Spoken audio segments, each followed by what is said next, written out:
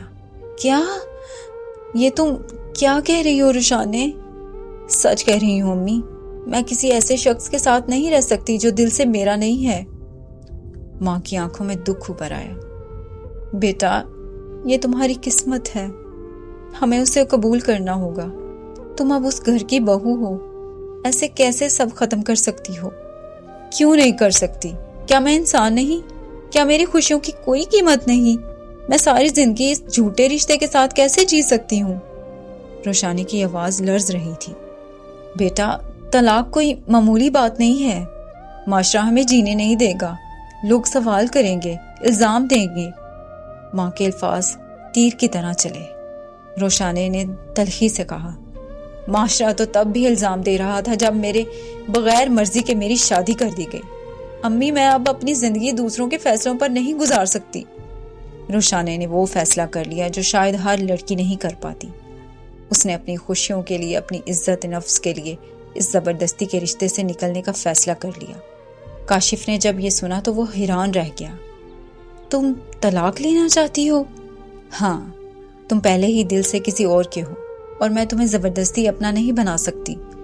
میں اب مزید خود کو قربان نہیں کر سکتی۔ کاشف نے گہری سانس لی۔ روشانے، میں تمہاری ہمت کی قدر کرتا ہوں، شاید تم مجھ سے زیادہ بہادر ہو۔ بہادری نہیں کاشف، خودداری، جو تم میں نہیں تھی، روشانے نے نم آنکھوں سے کہا اور کمرے سے باہر چلی گئی۔ روشانے نے وہ فیصلہ کر لیا تھا جس سے ہر عورت خوفزدہ رہتی ہے، طلاق، ایک ایسا لفظ جو سوسائٹی کے لیے بدنامی کا نشان ہے، مگر روشانے کے لیے یہ آزادی کا دروازہ تھا۔ جب روشانے نے گھر والوں کے سامنے اپنے فیصلے کا اعلان کیا تو جیسے قیامت آ گئی۔ کیا؟ طلاق؟ تم پاگل ہو گئی ہو روشانے؟ ماموں غصے سے چیخے۔ بیٹا، یہ کیسے ممکن ہے؟ ہمارا خاندان کبھی طلاق کو قبول نہیں کرے گا۔ ماں کی آواز میں بے بسی تھی۔ امی، آپ نے میری شادی خاندان کی عزت کے لیے کر دی، مگر کیا میری خوشی کی کوئی قیمت نہیں؟ روشانے کی آنکھوں میں آنسو تھے۔ عورت کا صبر ہی اس کی اصل طاقت ہوتا ہے۔ تم صبر کرو بیٹا، وقت کے ساتھ سب ٹھیک ہو جائے گا۔ خالہ نے سمجھانے کی کوشش کی، مگر روشانے اب مزید سمجھوتا نہیں کر سکتی تھی۔ کاش یہ بات تب کہی جاتی جب مجھ سے زبردستی یہ نکاح کروایا جا رہا تھا۔ اب میں خود کو مزید قربان نہیں کر سکتی۔ کاشف کی آخری ملاقات۔ کاشف نے بھی روشانے کو سمجھانے کی کوشش کی۔ روشانے، میں جانتا ہوں کہ میں تمہیں وہ عزت اور محبت نہیں دے سکا جس کی تم حقدار ہو، مگر کیا تم واقعی سب ختم کرنا چاہتی ہو؟ روشانے نے سنجیدگی سے کہا۔ ہاں کاشف، کیونکہ یہ رشتہ کبھی شروع ہی نہیں ہوا تھا، یہ بس ایک زبردستی کا بندھن تھا جسے میں آج ختم کرنا چاہتی ہوں۔ شاید تم صحیح کہہ رہی ہو۔ کاشف کی آنکھوں میں افسوس تھا۔ شاید میں تمہارے قابل تھا ہی نہیں۔ محبت اور عزت کسی کو قابل بنانے سے نہیں آتی، دل سے آتی ہے، اور تمہارا دل کہیں اور تھا۔ روشانے نے آخری بار کاشف کو دیکھا اور واپس مڑ گئی۔ کچھ مہینے بعد روشانے نے اپنی تعلیم مکمل کرنے کا فیصلہ کیا۔ خاندان کے کچھ لوگ اس سے ناراض تھے، مگر اس کی ماں آہستہ آہستہ حقیقت کو قبول کرنے لگی تھی۔ بیٹا، میں جانتی ہوں کہ تم نے آسان راستہ نہیں چنا، مگر میں تمہارے ساتھ ہوں، ماں نے اسے گلے لگا کر کہا۔ روشانے کی آنکھوں میں آنسو آ گئے۔ امی، بس آپ کی یہ دعا کافی ہے۔ روشانے نے اپنے کمرے میں بیٹھ کر اپنی ڈائری میں لکھا، ہر لڑکی کی زندگی میں ایک ایسا موڑ ضرور آتا ہے جہاں اسے فیصلہ کرنا پڑتا ہے کہ وہ دوسروں کے فیصلوں پر چلے گی یا اپنی خوشیوں کے لیے خود راستہ بنائے گی۔ میں نے اپنی خوشیوں کو چنا کیونکہ زندگی ایک بار ملتی ہے اور میں اسے سمجھوتوں میں نہیں گزار سکتی۔